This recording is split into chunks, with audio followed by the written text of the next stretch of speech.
Primarily, the kids are just cool. They're fun, they're interesting, they care about the world. Again, I love the international mindedness, the fact that they are coming from truly all over the world, and with that comes different value sets and heart sets and mindsets that allow us to really unpack big questions and big issues in the world. The community is very strong, both inside of school, outside of school, and I think you can really see that in this school, the community spirit.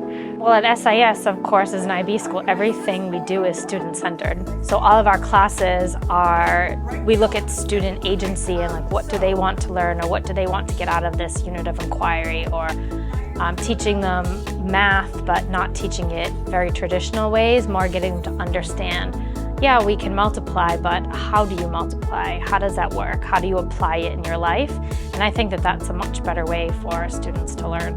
You know, we're looking at 20 years in the future and we don't know what kind of world it will be, but we do understand from what companies and universities are asking us that the things that IB is preparing children for is exactly what universities and companies are looking for in their future employees or future students. So things like being globally minded, things like being digitally aware, things around critical thinking processes and collaborative skills are really important.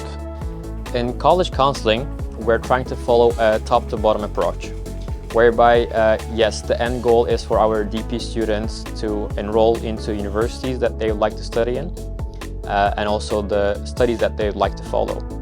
My educational philosophy, I would say agency and interest. So I think it's really important for the students to take agency. If you just tell them what to do or you give them the answers, they won't become independent thinkers.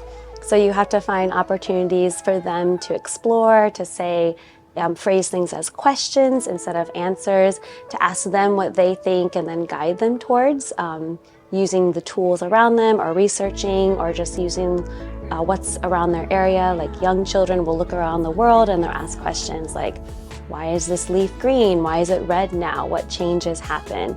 Why does this animal eat this? You know, why do sharks live in water?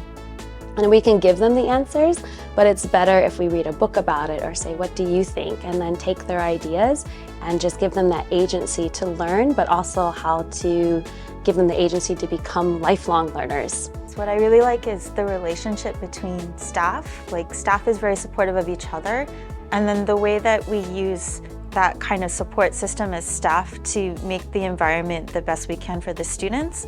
Because we're always trying to think of new ways for the students to have fun or to try to motivate the students learning, or identifying what the students' needs. We have lots of fun events at the school where not only the kids can enjoy them, but parents can also come, families can come and enjoy them. So there's lots of good interaction between the staff and the families of the school. We've been really impressed with the curriculum opportunities at SIS, particularly because when we came, my oldest was headed into the NYP program, and it was like, okay, 6th grade is a big deal. They need to start really learning how to be a productive student and some of these skills, organization, and I've just been really impressed with the way that SIS has managed the transition to NYP in helping him not only learn, I think, the material, but in managing those skills that make you a good student and a good worker.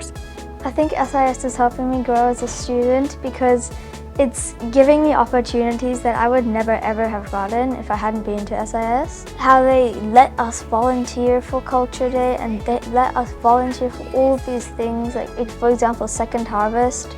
In NYP, we're doing this thing where we collect food.